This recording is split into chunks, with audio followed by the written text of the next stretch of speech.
मलाई सर बढुवा गरिदिनु पर्यो भने चाहिँ नआउनु है मेरोमा चाहिँ, यो चाहिँ बन्द है। मलाई सर अनि त्यो नाकामा चाहिँ मलाई राख्नु पर्यो, सरवाह गरिदिनु पर्यो भने फेरि नआउनु मेरोमा, स्पेसली नाकाहरूमा। यो पनि मेरो ठाउँमा नआउनु होला, किनभने त्यहाँ चाहिँ सरवाह हुँदैन, तपाईँ अर्कै ठाउँमा सरवाह हुन्छ डेफिनेटली चाहिँ हो। त्यो भयो भने चाहिँ है यो हामीले सिस्टम अनुसारमा हामीले यसको प्लानिङ गरेका छौँ सरवाह बढाएको कुराहरूमा। त्यही भएर तपाईँले अबदेखि ढोका ढकढक कसैको ढोका ढकढक्नु पर्दैन।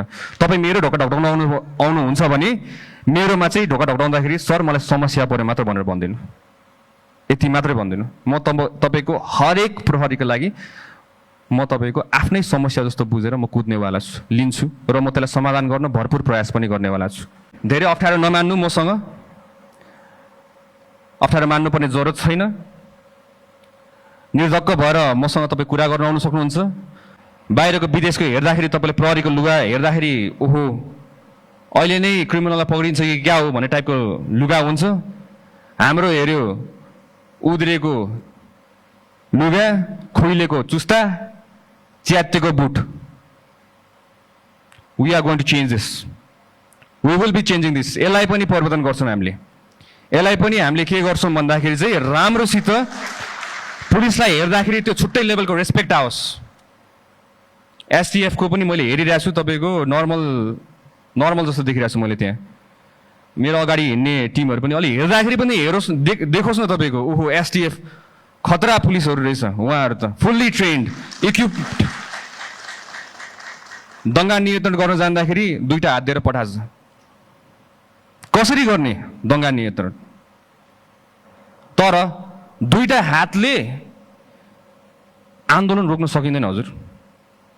हामीले माथिबाट निर्देशन दिँदै गर्दाखेरि तल्लो दर्जाको हाम्रो कर्मचारीहरूले कति रिस्क बेहोरेर तपाईँको अगाडि उभिनुपर्छ, ज्यान धरापमा राखेर हुनुहुन्छ।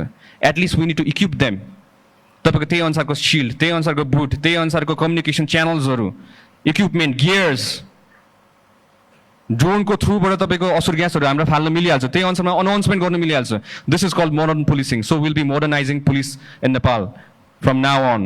अबदेखि हामीले आफ्नो सङ्गठनलाई नयाँ मोडर्न पुलिसिङ भनेर हामीले गर्छौँ, जसमा हामीले प्रविधि, स्रोत साधन सबैको युज गरेर हामीले त्यही अनुसारमा फुल फेजमा ट्रेनिङ दिएर हामीले बल्ल हामीले अगाडि बढाउँछौँ।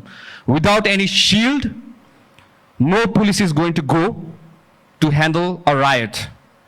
कुनै आन्दोलन हुँदैछ भने सिल्ड बिना र फुल गियर इक्विप बिना कुनै सिपाहीलाई अगाडि नबढाउनु हुन्न। म हार्दिक अनुरोध गर्दछु हाम्रो आइजिपी साहब र विभिन्न हाम्रो अधिकृत ज्यूहरूलाई पनि।